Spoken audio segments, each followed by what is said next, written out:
Stan Gibilisco here from the Black Hills of South Dakota with just a couple of little writing suggestions real quick. One of them I learned from Isaac Bashevis Singer during a course that I took from him in the 1980s at the University of Miami. And it applies particularly to short stories. Never tell the reader what anyone is thinking. Let the reader figure that out from the way that you write the story.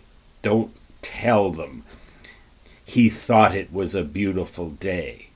Well, that has another glitch in it that I'll get to in just a second. But say it, describe the scenes as if the reader were simply watching a movie, for example, or having a dream. You don't have to, you can tell by maybe the expression on a person's face what they're thinking, can't you? Or you can tell by the way they move, or by the way that their tone of voice, or something, anything, except directly telling the reader. Remember, show, don't tell.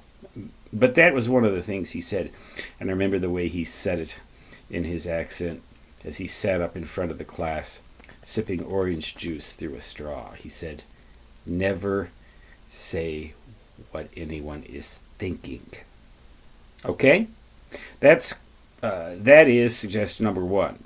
Suggestion number two came from a woman in a writing group that we had here in my hometown of Lead, L-E-A-D, South Dakota, back in the middle 2000s, right? About 2005, 2005, 2006.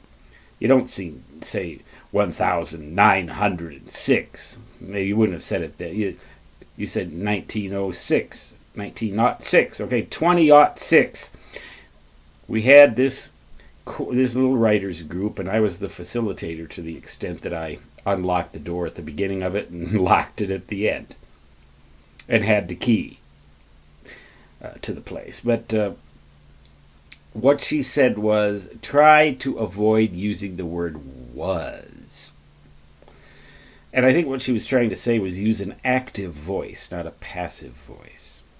And ever since then, when I've tried to write anything, even my nonfiction technical work, as long as it's not too technical, I go through and scan for the word was with a space after it so I don't end up, I just type in there find, the word processor. Type in find, W-A-S space.